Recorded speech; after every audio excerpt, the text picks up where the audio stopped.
AEW President and CEO Tony Khan says that having AEW Grand Slam Australia be a TV event has always been the plan. Josh Alexander says there was an opportunity to go to NXT, but it didn't happen. Jey Uso opens up about when he found out he was going to win the men's Royal Rumble match over the weekend. When will Charlotte Flair reveal who she'll face at WrestleMania for a championship? Jeff Jarrett opens up on his AEW future. Deonna Purrazzo speaks about wanting more opportunities in All Elite Wrestling. And Maria Kanellis opens up about a possible WWE return after her AEW contract expired.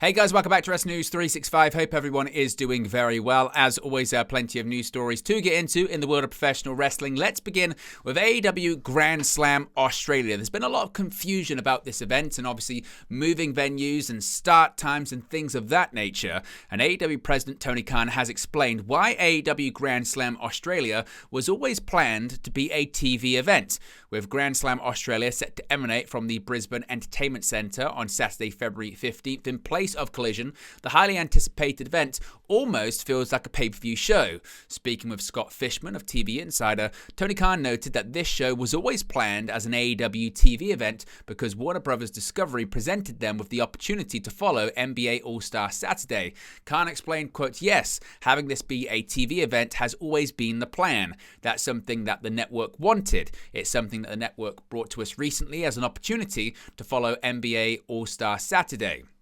We saw it as a huge opportunity. It was a great vote of confidence from our partners at Warner Bros. Discovery. It will be one of the biggest nights of the year on TNT. It's a great opportunity given the lead-in." Noting that he's really excited for what he believes will be the biggest AEW TV card of the year, Khan said, quote, "It's my first time going to Australia. I'm really excited about it. I'm excited to learn more about the fans, meet new people, and have a great experience. It's something I look forward to have AEW make its Australian debut in Brisbane for Saturday night. Collision, Grand Slam Australia. I think it's going to be a great event. We got huge matches, and I believe it will be one of the greatest Grand Slam cards in AEW history. It's always one of the biggest events on the calendar. There are already some huge matches with timeless Toni Storm returning to fight her protege, the Glamour Mariah May, for the AEW Women's World Championship in Toni's home country. It's a return and a homecoming. It's an important chapter in one of AEW's greatest rivalries unfolding before us now. The huge tag team match of Kenny Omega and Will Ospreay teaming for the first time ever in AEW to take on the AEW International Champion Konosuke Takeshita and the Proto-Star Kyle Fletcher, who was returning to his home country of Australia. This will be one of the biggest TV events of the year. This will arguably be the biggest TV card of the year. This event will be simulcast on TNT and the Max streaming platform. Now, Josh Alexander, of course, seemingly on his way out of Total Nonstop Action Wrestling, but he has revealed at one point he was actually scheduled to appear on WWE programming over the last year. TNA and NXT worked together throughout 2024 with talent from both brands crossing over. When Ethan Page captured the NXT Championship, many fans fantasy booked Josh Alexander, Page's former tag team partner in the North, to appear in NXT to work with or against Page. Speaking on Straight Talk Wrestling, Alexander was asked if he was ever supposed to appear on NXT television. He said, quote, "I will say that there was one certain situation where I was supposed to go and it did not happen. There were maybe two other situations where I was asked to go and it got shut down for whatever reason that was. No hard feelings on my end. I have options on the table, so there were no hard feelings or nothing like that. There were definitely plenty of stories that could have been told, whether it was the North reunited for one night only, or if I went one-on-one with Ethan Page in some capacity just because of the history we have together. There was a lot of stuff thrown at me at certain times, whether it's true or false. It just didn't materialize for whatever reason. The timing wasn't there for it," he said. Now, Alexander is set to be a free agent on February 15th when his contract with TNA Wrestling expires. TNA and WWE announced a multi-year agreement in January with talent continuing to cross over. Now, Jey Uso, his victory in the men's Royal Rumble over the weekend still has plenty of people talking, and Jey Uso has recalled learning that he would be winning the match at the titular event over the weekend. Uso won the 2025 men's Royal Rumble match as he last eliminated John Cena to emerge victorious. The outcome caught many fans by surprise as Uso was an underdog in a match that included CM Punk, Roman Reigns, and other major stars. Speaking with Daniel Cormier, Jey Uso was asked about how he reacted when he was told he'd be winning the match. He said, quote, "Man, I was humbled, man. I knew as soon as they told me it was me. They told me like halfway during the day Saturday, man, hey, we need the last four to come in here. I'm the last four. I see who's with me. I'm like," he looks around, "yeah, they let me know, man." Then I was like, "Man, I would show to my brothers, hey."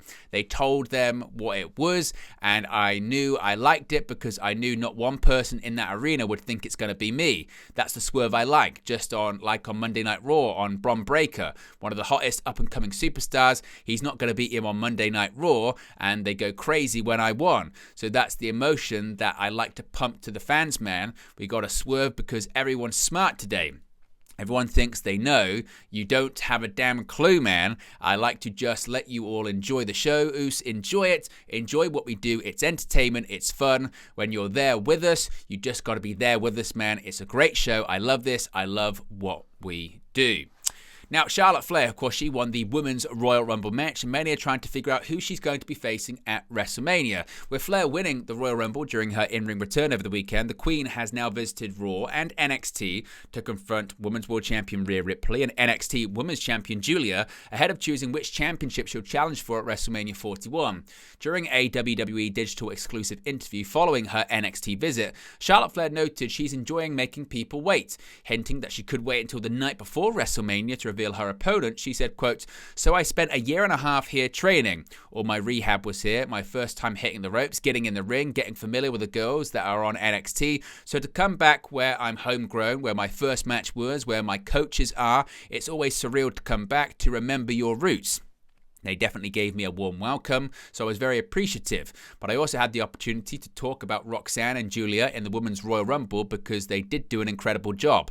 They're not me, but they will get there. No, they really did impress me. They really knocked it out of the park, and I truly believe that NXT does have the greatest women's division in the world. I do think Raw and SmackDown, when they get there, it's a different ball game, but here is where you build the foundation, and they're killing it. I couldn't have been more proud.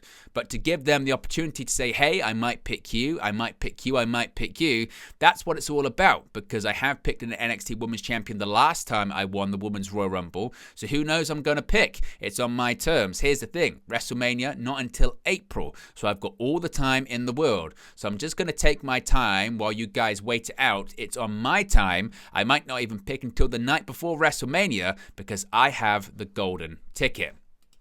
Now, Jeff Jarrett, he's opened up on his AEW future, and he says there's a lot of roadway left, and he doesn't know where it's going. Jarrett started his quest to win the AEW World Championship at AEW Dynamite Fight for the Fallen. That mission hit a speed bump on the January 29th episode of AEW Dynamite as he lost to Claudio Castagnoli. He would have earned a world title opportunity with a victory. Speaking on his My World podcast, Jeff Jarrett discussed his loss to Castagnoli and noted that he didn't know what was next. He said, quote, "Let's back up all the way really to November, December in the contract situation, and Jay Lethal, my partner, he obviously stays out of my business from a legal and contractual standpoint out of respect.